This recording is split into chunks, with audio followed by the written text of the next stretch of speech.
50 साल का ससुराल। ये आजकल की लड़कियां ये चलाएंगी मेरा ससुराल।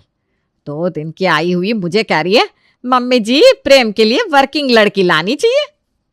वर्किंग रुक रुक हंसने दे मुझे। समझ गई ना, ये सब शुरू करके वो क्या करना चाहती है। पूजा पहले अपनी देवरानी को काम पर भेजेगी, फिर खुद नौकरी पकड़ेगी। अरे तू मुझे क्या बता रही है, 50 साल से ससुराल संभाल रही हूं मैं। मेरी सास को ना लोग हिटलर कहते थे, लेडी हिटलर। ये तितलियां क्या ही लड़कियां मुझे झुका देंगी। अरे पूजा आंटी जी आई हुई है, दिखाई नहीं दे रहा है क्या तुझे? चाय नाश्ता लगा इनके लिए। पूजा बहू। सुषमा 1 नहीं 2 नहीं 4 बार आवाज लगाती है, पर सामने से पूजा की आवाज नहीं आती। कल तक तेरी बहू तेरी बोली पर तेरे सामने आकर खड़ी हो जाती थी, और आज देख ले कहाँ गई सारी जी हजूरी। देवरानी आई नहीं कि मैडम को पंख लग गए, मिल गया सपोर्ट। अब उसके साथ मिलकर तुझे झुकवाएगी ये। अरे तू पहचानती नहीं मुझे उषा, ऐसी 36 बहुओं को मैं ठीक कर दूं। ज़रूरत पड़ी तो प्रेम के साथ साथ करण के लिए दूसरी लड़की भी देख लूंगी। मुझे ठीक करेंगे ये कल की आई लड़की।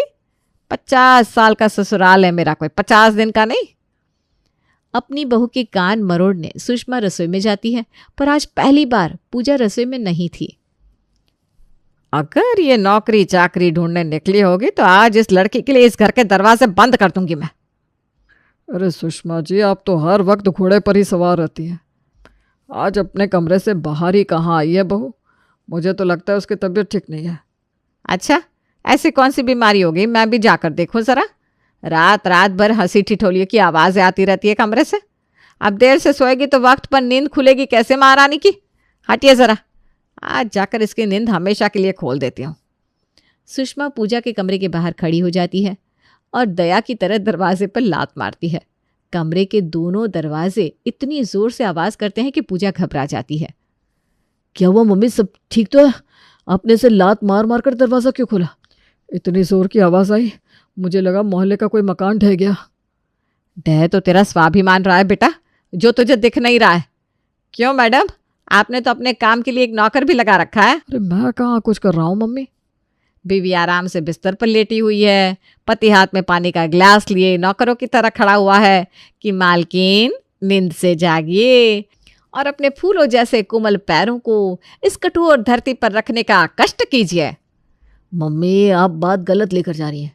वो क्या ना, कल रात से ही पूजा को बुखार है, तो मैं बस उसे दवाई दे रहा था। दवाई ली है मैंने मम्मी जी, बस 5 मिनट में नहाकर रसोई में आ जाती हूँ। पूजा फौरन नहाती है और रसोई में जाकर नाश्ता बनाना शुरू कर देती है। इस ससुराल में सर दर्द देने के लिए अगर सुषमा जैसी सास थी तो मन को तसल्ली देने पूजा के पास एक सहेली भी थी। सामने की खिड़की से पूजा को रसोई में देखकर प्रिया कहती है, कहाँ थी तो सुबह से? सुबह रसोई में नहीं आई तो मुझे लगा कहीं तू अपनी सास के 50 साल की ससुराल की एक्सपीरियंस के नीचे आकर दब तो नहीं गई। वही समझ प्रिया, 2 मिनट भी हंस बोल नहीं सकता आदमी इस घर में, और ऐसे घर में मम्मी जी अब दूसरी लड़की को मुर्गा बनाकर लाना चाहती है। मैं नहीं चाहती बेचारी किसी लड़की की लाइफ बर्बाद हो। 2-2 रुपए के लिए तरसना पड़ता है मुझे यहाँ। अरे तो तू वर्किंग लड़की ले आना। वही तो चाहती हूँ मैं कि कम से कम वो बाहर जाए, जॉब करे, खुद सेल्फ डिपेंडेंट रहे। बाकी खाने का क्या है वो तो मैं संभाल ही लूँगी, पर मम्मी जी ना ये भी नहीं होने देंगी। बहू खुद ही कमा कर खा लेगी तो सास को पूछेगा कौन? नाश्ता तैयार करके पूजा बाहर टेबल पर लगाती है। अभी तबीयत कैसी है बहू? अगर तबीयत ज़्यादा ख़राब लगे तो जाकर आराम कर लेना। दोपहर का खाना मैं राम भोजनालय से ले आऊँगा। हाँ भाभी, इनफैक्ट आपको ब्रेकफास्ट बनाने की भी ज़रूरत नहीं थी, मैं ब्रेड बटर तैयार कर देता। बाप रे बाप, इस घर में तो सब नौकर बनने को तैयार बैठे। इससे अच्छा ससुराल कहाँ मिल पाता तुझे बहू। अब तो बस प्रेम के लिए लड़की फाइनल करनी है। मैं क्या सोच रही थी प्रेम के पापा की 10 लड़कियों को देखने में वक्त जाएगा। उससे अच्छा वो प्राची का बायोडेटा नहीं आया था क्या हमारे पास? वो जो 12वीं तक पढ़ी है मम्मी जी। हाँ, मैं सोच रही हूँ उसे ही जाकर अपने प्रेम के लिए फाइनल कर दो। पर प्रेम ने उस लड़की को देखा भी नहीं है मम्मी। हाँ तो क्या हो गया, तेरे पापा ने तो मुझे मेरी मांग भरते वक्त देखा था। नहीं चली क्या शादी? 50 साल हो गए ससुराल में मुझे। शादी के बाद वक्त ही वक्त रहता है एक दूसरे को जानने परखने का। जो लड़का लड़की शादी के पहले ही एक दूसरे को जान लेते हैं ना, उनके पास शादी के बाद बात करने के लिए कुछ रह ही नहीं जाता। और जहाँ तक रही उसके कम पढ़े लिखे होने की बात, तो शादी के बाद हम उसे कोर्ट में केस लड़ने तो भेजने वाले नहीं। पूजा भी ग्रेजुएट है, क्या काम आया ग्रेजुएशन? आखिर तो रसोई संभालनी पड़ी ना इसे। कम पढ़ी लिखी रहेगी तो ज्यादा दुनियादारी में दिमाग लगेगा नहीं। अपना शासन बनाए रखने के लिए सुषमा प्राची के परिवार वालों को फ़ोन कर इस रिश्ते के लिए हाँ कर देती है। और सिर्फ हाँ नहीं करती, 5 दिन के अंदर अंदर ही शादी की तारीख भी निकलवा लेती है। यहाँ प्रेम और प्राची के फेरे हो रहे थे, वहाँ कमरे में लेटी हुई पूजा का दिल रो रहा था। मम्मी जी जानती है कि मेरी तबीयत खराब है और ऐसे में मैं शादी को रोकने के लिए कुछ ज़्यादा कर नहीं पाऊंगी, इसीलिए उन्होंने तुरंत शादी पक्की कर दी। मुझे माफ़ करना भगवान, एक लड़की के साथ गलत होता देखकर भी मैं इस शादी को रोक नहीं पाई। प्राची और प्रेम की शादी संपन्न हो जाती है और बहू बनकर प्राची सुषमा के घर आ जाती है। पूजा जैसे ही आरती की थाली लेकर नए जोड़े की आरती करने जाती है, सुषमा उसे रोक देती है। तुम्हारी तबीयत खराब है ना पूजा? तुम शायद भूल गई हो, मैंने तुम्हें कुछ दिन प्राची से दूर रहने को कहा था, पर क्यों आई तुम कमरे से बाहर? हैं? जाओ आराम करो। हाँ बेटा जाओ। इस घर में तुम्हारा गृह प्रवेश हो उसके पहले मैं तुम्हें कुछ हिदायतें देना चाहती हूँ प्राची बहू। पहली हिदायत ये कि ये तुम्हारे ससुराल के पहले मेरा ससुराल है, तो इस घर के जो नियम कायदे मैंने बना दिए हैं उस नियम कायदों पर तुम्हें चलना है। खुद के नियम तुम नहीं बना सकती। ज़्यादा पढ़ी लिखी तुम हो नहीं तो नौकरी की बात तो आती नहीं, पर हाँ अपना खुद का बिजनेस करने की भी कभी मत सोचना कि खाना बनाकर सप्लाई का काम शुरू कर दूं, मम्मी जी 2 पैसे आ जाएंगे। ये सब डायलॉग बाजी मुझे नहीं सुनाई देनी चाहिए। वक्त पर उठना, वक्त पर सोना और मुझसे बिना परमिशन लिए कहीं जाने की सोचना मत, क्योंकि तुम्हारा पति भी मुझसे बिना पूछे कुछ नहीं करता। ठीक है माँ जी, जैसा आप कहें। सुषमा सिर्फ प्राची को ही हिदायत नहीं देती, वो प्राची के पीछे घर पर भी सभी को समझा देती है कि उन्हें नई बहू के सामने रूल मेंटेन करके चलना है, ताकि प्राची भी वैसे माहौल में ढल जाए। प्राची रसोई में खाना तैयार कर रही थी कि सुषमा वहां पहुंचती है। जेठानी के होते हुए भी तुम्हें काम करना पड़ रहा है बहू, पर क्या कर सकते हैं। जिस दिन तुम्हारे रिश्ते के लिए हाँ कहा मैंने, पूजा ने खटिया पकड़ लिया। अब कौन सी भाभी चाहेगी कि उसके देवर की शादी हो जाए और देवर उसके आगे पीछे घूमना छोड़कर अपनी बीवी के पल्लों में बन जाए। औरत जाति ना ऐसी होती है बेटा। पहले वो अकेली बहू थी तो सारा प्यार, सारा घर का हिस्सा सब उसे ही मिलता था। अब सब कुछ बढ़ जाएगा तो बुखार आना तो लाजमी था। पर तुम ना इन बातों को अपने मन में मत लाना बेटा। इसीलिए भाभी शादी पर भी नहीं आई। मैं समझ गई मम्मी जी, सब समझ गई। प्राची के कान भरकर सुषमा रसोई के बाहर आ जाती है। 50 साल से ससुराल ऐसे ही नहीं चलाया मैंने, हाँ नहीं तो। प्राची सभी के लिए टेबल पर खाना लगाती है। देवरानी के मन में तो सुषमा ने जेठानी के लिए बातें डाल दी थी, अब जेठानी के मन में भी थोड़ी आग सुलगाने की कोशिश सुषमा कर देती है। पूजा तो पढ़ी लिखी भी है और संपन्न घर की भी है, फिर भी उसके परिवार वालों ने शादी में गिफ्ट के नाम पर एक सोफा सेट तक नहीं दिया। अरे दहेज थोड़ी ना मांग रहे थे हम, जो भी आता बहू के काम आता। पर तेरे मायके वाले जितना हाथ दबा सकते थे उन्होंने दबा लिया। और दूसरी तरफ प्राची आई, बेचारे के घर वालों के पास माना ज्यादा कुछ नहीं है, पर हम सबके नाम के 11-11 हज़ार हाथ में रख दिए समधन जी ने, और फर्नीचर के 2 लाख अलग से दिए। कुछ सीखो अपनी देवरानी से पूजा।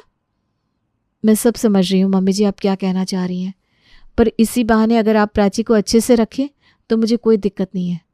पर जैसी आप हैं मैं जानती हूँ, 10-15 दिन की बात है, फिर वही रूप आपका प्राची के सामने भी आ जाएगा। अब कोई बात नहीं मम्मी जी, क्या फ़र्क पड़ता है, जो भी सामान आया घर पर ही आया ना। ये लो प्राची, सोने की अंगूठी, तुम्हारी मुँह दिखाई। वो क्या है ना, मेरी तबीयत ख़राब थी तो मम्मी जी ने तुमसे दूर रहने को कहा था, बहुत फिक्र है ना उन्हें तुम्हारी। टेबल पर हम खाना खाने आते हैं कि बातचीत करने बहू? खाने पर ध्यान दो। बीमारी का नाम लेकर जिठानी देवरानी को कितने ही वक्त सुषमा दूर रख लेती। धीरे धीरे अब वापस से पूजा रसोई में जाने लगती है। इतनी ठंड में बर्तन बार बार क्यों धोती हो तुम प्राची? जाकर बाहर बैठो। नहीं नहीं, बाहर मत बैठना, वरना सब कहेंगे नई बहू आती ही बैठ गई। फ्रिज के पीछे एक चेयर छुपा कर रखा है मैंने, निकालो और उस पर बैठ जाओ। आटा लगने के बाद मैं 2 मिनट में बर्तन धो दूंगी। इस चेयर के बारे में मम्मी जी को पता है? बिल्कुल नहीं प्राची, उन्हें तो पसंद ही नहीं है कि बहू 2 मिनट कमर सीधी कर ले। जिंदगी में पहली बार ये 15 दिन की छुट्टी रसोई से मिली है मुझे। वैसे तुमने आगे पढ़ाई क्यों नहीं करी? क्यों करनी थी शादी तुम्हें? आपने शादी क्यों की भाभी? आंखों के सामने सपने सजाए गए थे मेरे कि शादी के बाद आराम से नौकरी करना, चाकरी करना, घर पर 10 नौकर है। पर यहाँ आए तो कुछ भी हाथ नहीं लगा, बस दिन भर मम्मी जी के ताने सुनने मिले। पर तुम्हारे साथ ऐसा नहीं हो रहा है, इस बात की खुशी है मुझे। और तुम्हें पढ़ना है तो तुम्हें मैं आगे पढ़ने भी दूंगी। प्राची एक तरफ अपनी सास की बातें सुन रही थी तो दूसरी तरफ जिठानी की। शाम को बालकनी में जाकर प्राची अपनी माँ को फोन लगाती है। फोड़ दी किस्मत, हो गई शांति मम्मी। दरवाजे पर ही मेरी सास ने कह दिया कि नौकरी चाकरी करने का सोचना भी मत। तुम्हें दिख रहा था बड़ा सा घर, अच्छी खासी प्रॉपर्टी, मार्केट में बड़ा सा दुकान, पर रियलिटी ये है कि दोनों बेटे माँ के सामने चू तक नहीं कर सकते क्योंकि मम्मी जी उन्हें जायदाद से निकाल देंगी। अरे मैं तेरी किस्मत क्यों फोड़ूंगी बेटा? तूने ही अपने बायोडेटा में MBA छुपाकर 12वीं पास लिख दिया था, फिर भी समधन जी ने रिश्ते के लिए हाँ कर दी। ये तो तेरी किस्मत है ना। तूने तो अपना खराब इंप्रेशन डालना चाहा, पर उन्हें तू ही पसंद आई। और कितने दिन ही नौकरी कर लेती तू, आखिर में बच्चा और घर ही संभालना पड़ता है औरत को। मेरी सास तो मुझे सब्जी भी खाने को नहीं देती थी, चटनी के साथ रोटी खाती थी मैं। बस मम्मी, तुम जैसी औरतें अपनी बेटियों को ऐसी आग में झोंक देती हो और मेरी सास जैसी औरतें उस आग में पड़ी लकड़ी का बारबेक्यू बनाकर खा जाती। अपने मायके में धोखा खा चुकी हूं मैं, ससुराल वालों से नहीं खाऊंगी। प्राची अपना दिमाग लगाना शुरू करती है और अपनी सास के साथ अपने रिश्ते और मजबूत करने के लिए उनके पास आती है।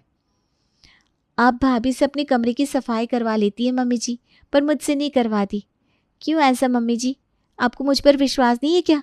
अरे तू तो मेरी सबसे प्यारी बहू है बेटा, तुझे ऐसा क्यों शक होने लगा? यह पकड़ मेरे अलमारी की चाबी, मैं यहीं बैठी हूँ, जा जरा अलमारी साफ कर दे। प्राची अपनी सास की अलमारी साफ क्या करती है, साफ ही कर देती है, पर ऐसे जैसे सुषमा को शक भी नहीं होता। और फिर आती है प्राची अपनी जेठानी के पास। मम्मी जी की उम्र तो 55-56 साल की है भाभी, तो फिर ये 50 साल की ससुराल का नियम आया कहाँ से? वो तो बस कहने की बात है प्राची। मम्मी जी 5 साल की थी जब बाजू वाले घर पर रहने आई थी। बचपन से यहाँ आना जाना था। उसके बाद वो बन गई नर्स। नर्स बनने के बाद उनकी पहली पेशेंट उनकी होने वाली सास बनी। यही उनका इलाज करते करते मम्मी जी का रहना भी यहीं होने लगा। तब शायद पापा जी बाहर रहते थे। फिर मम्मी जी की माँ रिश्ता लेकर आ गई और शादी होकर ऑफिशियली मम्मी जी यहाँ आ गई। लोगों को पढ़ाई करने से मना करने वाली मेरी सास खुद एक नर्स थी और अपने पेशेंट के घर में ही डाका डाल दिया मम्मी जी ने। फिर अगर बहू डाका डाले तो गलत नहीं है भाभी। वैसे मैं क्या कह रही थी कि भाभी अपनी दुकान किसके नाम पर है? जो कुछ है सब मम्मी जी के नाम पर ही है। पापा जी से सारी प्रॉपर्टी मम्मी जी ने अपने नाम करवा ली थी। मम्मी जी से सब कुछ मैं अपने नाम करवा लूँगी। 5 महीने का ससुराल है मेरा, और ये 5 महीने का ससुराल 50 साल के ससुराल पर भारी ज़रूर पड़ेगा मम्मी जी। दुनियादारी की सारी बातें छोड़कर प्राची दिन रात अपनी सास के आगे पीछे चक्कर काटती रहती। यहाँ तक कि एक रात वो अपना तकिया चादर लेकर अपनी सास के कमरे में आ जाती है। अरे बहू, तुम इतनी रात गए, यहाँ सब कुछ ठीक तो है? वो क्या है ना पापा जी, ठंड का मौसम है, रात में अगर मम्मी जी को किसी चीज़ की ज़रूरत पड़ी तो इसलिए मैं यहाँ आ गई। मैं ना यहाँ फर्श पर सो जाती हूँ, साथ में मैं तेल भी लेकर आई हूँ। मम्मी जी अगर पैरों में दर्द हो ना तो कहिएगा, मैं मालिश कर दूँगी। देख रहे हो आप, ये होता है डर और ये होते हैं संस्कार। सुबह मंदिर जाने से लेकर किसी को ताने मारने तक सुषमा जहाँ जाती उसकी छोटी बहू प्राची उसके साथ वहाँ आती। मम्मी जी वो मैं क्या कह रही थी, नहीं कुछ नहीं। अरे ठीक है, शर्मा लिया तूने, रख ली मेरी इज्जत। चला बोल दे, क्या बात है? पसंद नहीं आई बात तो मैं वैसे ही मना कर दूंगी, पर जान तो लूँ तेरे ख्याली पुलाव जा कहाँ तक रहे। वो कल ना उषा आंटी यहाँ पास में एक मॉल खुला है, वहाँ से बहुत सारी शॉपिंग करके आई थी। उनके हाथ में 10 बैग देखे मैंने। उन्होंने आपको इस बारे में बताया नहीं क्या? कैसे बताएंगे? उन्हें लगा होगा कि आप तो मार्केट जाती नहीं। उषा मॉल गई थी, वो भी मुझे बिना बताए। मर जानी, मेरे पेट की तो सारी बातें जान लेती है और खुद का कुछ बताती नहीं। कितने बैग सामान लेकर आई थी वो? 8-10 ना? हम 15 लेकर आएंगे। चल तो जरा बता मुझे, कौन सा मॉल खुला है? वो सुषमा जो अपनी बहुओं को एड़ी के नीचे रखती थी, आज वो अपनी बहू के साथ 15 बैग शॉपिंग करके आई थी, जिसे देखकर सभी हैरान थे। देख रहे हैं पापा, इस नज़ारे के लिए न जाने कब से तरस रहे थे हम। न जाने प्राची ने कैसा जादू चलाया है कि मम्मी मॉल जाने को तैयार हो गई। आप थक गई होंगी ना मम्मी जी, आप बैठिए, मैं अभी आपके लिए कुछ लेकर आती हूँ। जूस बनाकर लाती हूँ, उससे ना आपको शुगर भी मेंटेन हो जाएगा। अपनी सास को अच्छी तरह खिलाने पिलाने के बाद प्राची लगाती है हॉल के बीचों बीच एक चेयर और सभी के सामने पैर पर पैर चढ़ाकर उस चेयर पर बैठ जाती है। ये क्या बदतमीजी है प्राची? पैर नीचे करो, वरना कान के नीचे ऐसा मारूंगी कि सीधा अपने मायके जाकर गिरोगी। मेरी ही गलती हो गई, गरीब घर की लड़की लाकर सर पर बिठा लिया। जरा सी टेढ़ी हुई नहीं मैं कि आपके मुंह से असलियत बाहर आने लग गई मम्मी जी। मैं जो बोलने वाली थी उसके लिए अफसोस था मेरे मन में, पर अब वो अफसोस खत्म हो गया है। मार्केटिंग की पढ़ाई की है मैंने, किसी को एक पत्थर भी बेच सकती हूँ, और वो भी जिस कीमत पर चाहूँ उस कीमत में। तो आपके साथ खेलना कौन सी बड़ी बात थी? आपको क्या लगा जिस तरह पूजा भाभी को नौकरों की तरह काम पर लगाए रखा, आप मुझे भी नौकर बना लेंगी? जब दरवाजे पर आपने भाभी को मेरी आरती उतारने से रोक दिया था, उसी वक्त मैं समझ गई थी कि आप क्या करना चाह रही हैं। चुप हो जा प्राची, तू जानती नहीं मम्मी जी का गुस्सा। गरम गरम चिमटा लाकर हाथ में चिपका देंगे, यही ना? सब पता है मुझे, प्रिया भाभी ने सब बताया है। अब जब बेटे और पति गुलामी करेंगे तो औरत तो सर पर नाचेगी। और गुलामी का कारण क्या था? जायदाद, जो कि अब आपके नाम पर नहीं रह गई सुषमा जी। सुनिए जी, बहुत जबान निकल रही है इसकी। जाकर बेलन लेकर आइए रसोई से, अभी इसकी गर्मी उतारती हूँ। चलो, मुझ में गर्मी तो है जो उतारी जा सकती है। आपका तो चूल्हा कब का बुझ चुका है, कब से यमराज दरवाजे पर खड़ा है आपको ले जाने के लिए, पर आप है कि भूत की तरह अपने शरीर से चिपकी हुई है। छोड़ दीजिए अपने शरीर को। जिस लड़की को 12वीं पास समझकर घर लेकर आई थी आप, आज वही इस घर की मालकिन है। घर के साथों साथ दुकान भी मैंने अपने नाम करवा ली है। क्या प्राची, ये क्या किया तुमने? जो भी किया अच्छा ही किया। उस दिन जब मैं आपकी अलमारी साफ कर रही थी, घर के पेपर्स निकालकर मैंने वहाँ दूसरे पेपर्स रख दिए थे, और जिस रात मैं आपके कमरे में सोई थी, तिजोरी से दुकान के पेपर्स भी मैंने निकाल लिए थे और गहने भी, पर आपको पता नहीं चला। फिर मैंने बनाया एक कागजात जिसमें लिखा हुआ था कि मैं सब कुछ अपनी नई बहू प्राची के नाम करती हूँ, और उस कागजात पर आज ही आपने मॉल की एंट्री के टाइम दस्तखत कर दिए। ये सुनते ही सुषमा पसीना पसीना हो जाती है। आपने मेरी माँ के साथ जो किया सो किया सुषमा जी। आपने तो मुझे भी नहीं बख्शा, ना ही अपने बच्चों को। तो आपके ऊपर सवा शेर तो आना ही था। 50 साल का आपका एक्सपीरियंस बेकार हो गया सुषमा जी। वो भी 5 महीने के एक्सपीरियंस के आगे। प्राची सब कुछ अपने हाथ में लेने के बाद एक रियल लीडर का काम करती है और अपने घर वालों को बेकार के प्रेशर से आज़ाद कर घर चलाने लगती है।